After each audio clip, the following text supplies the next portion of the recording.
96% of my students got grades 6, 7, 8 and 9 in the final GCSE exam results on results day.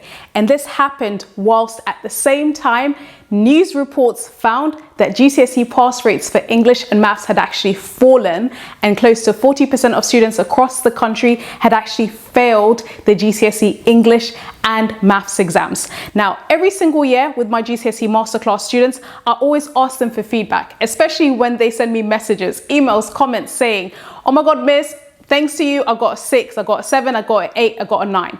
What I tend to always ask them every single year is their feedback. What do you think you did differently to a lot of other students that helped you literally be among the top 10% of students that actually beat the national average, that beat the statistics? So what I want to share with you guys within this video is what I found based on their feedback. Really, a lot of their responses, they literally told me what they did that was different to their classmates, to other people in their year group. And really what I found is they followed 5 major rules that enabled them to outperform the national average. And if you are aiming to also do super well in English, and to be honest, some of these rules also apply to your other topics, maths, science, and so on.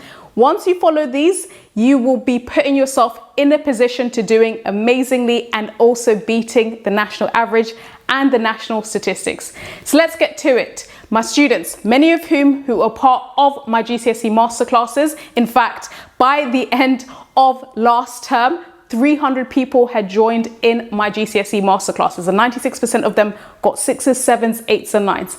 This is what they did differently, and this is how you can apply it as you are practicing, preparing in your GCSE English mocks, in your class assessments, and ultimately, obviously, in your GCSE English language and literature final exams. Number 1, top rule that the top 10% of students follow across the country is this. When it comes to their writing and their paragraph structures specifically, they always make sure to keep it simple. I'm going to explain. There's a lot of debate when it comes to English, doing really well in English, writing amazing essays. A lot of students assume to get these top marks, right, to get a 6, a 7, 8 or 9, they need to adopt this convoluted paragraph structure with 12 steps that they have to follow. They have to do this in step 1, this in step 9, this in step 12, blah, blah, blah, blah, blah. Guys, that is a massive distraction. Whilst you're so focused on the paragraph structure, you're not actually focusing on the content of what goes into your paragraphs. In other words, guys, and this is why I'm such a massive advocate of the PIL paragraph structure, guys, when it comes to doing really well in English, adopt a simple paragraph structure so that you're not distracted following all of these steps and you're much more focused on what goes into each paragraph. In other words, guys, I always advocate adopt a simple PIL paragraph structure. That's literally what I used in all of my masterclasses, and 96% of my masterclasses students ended up getting 6s, 7s, 8s and 9s. Why? Just because a PIL paragraph structure, which is point, evidence, explanation, link, just 4 steps, is simple, doesn't mean the points that you make are easy. What you need to focus on as you're adopting this structure is you need to go deep in your explanation. In other words, when you're writing using a PIL paragraph structure, in your explanation, this is where the marks reside.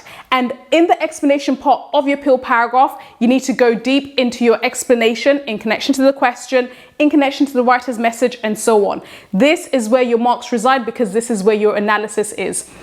Adopt a simple paragraph structure, but within each paragraph, just because it's simple doesn't mean it's easy. You still develop the essay in detail. You're not writing 4 sentences, you're following 4 steps, but especially in your explanation, you then go into lots of detail, lots of depth. Because number 2, this is very closely linked. Students who end up in the top 10% and get 6s, 7s, 8s and 9s in their English language and literature GCSE exams, they consistently focus on having top tier analysis.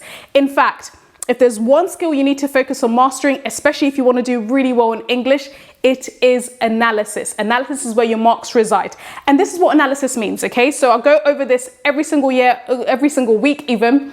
on Sunday in my GCSE masterclasses, I'm always focused obsessively on analysis. And this is what analysis means, and this is how you develop your analysis in each paragraph that you write in English. You need to be talking about the writer's methods, stuff like metaphors, similes, alliteration, verbs, nouns, and so on. You need to also, as part of your analysis, pick out words, zoom in, talk about their effect. Equally, what you need to also mention connected to effect is reader effect, what these words connote. What is the writer's message? Maybe you can even layer in alternative interpretations. Again, if you want to see how that looks like in practice, I go over this in lots of detail during my Sunday GCSE masterclasses every single Sunday at 5 p.m. I've literally set my personal target and my personal goal for all of my students who are part of these masterclasses to end up getting 6s, 7s, 8s, and 9s. And if I'm being completely honest, in the last few years, I've been pretty successful in achieving that goal, okay? So this is what you need to focus on. If there's one skill you focus on for the rest of the year when it comes to English, is master analysis. And this is what goes into analysis.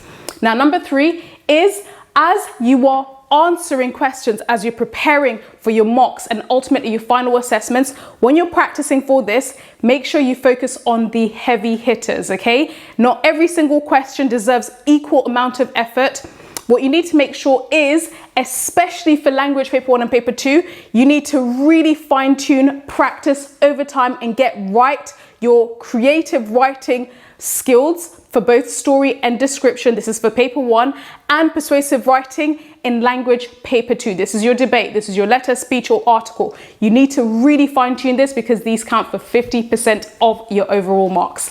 Number 4, when it comes to how to be a top 10% student and how to beat the national average and beat the statistics, is you need to really work on your speed reading and speed writing. All of my students, literally, who ended up getting 6s, 7s, 8s, and 9s, became adept and amazing at being able to see an insert, to see an extract, quickly trawl it for information, quickly find all of the relevant bits of information that they need.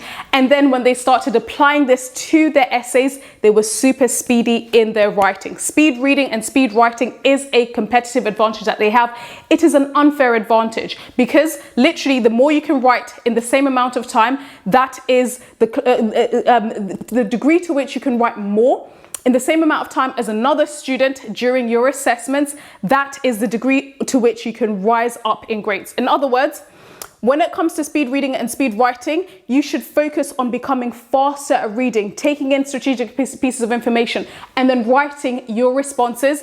And that will be an unfair advantage that can help you do really well. And this is not just reserved for geniuses, Einsteins. This is something that anyone can access as long as they give themselves a long enough time frame to do this.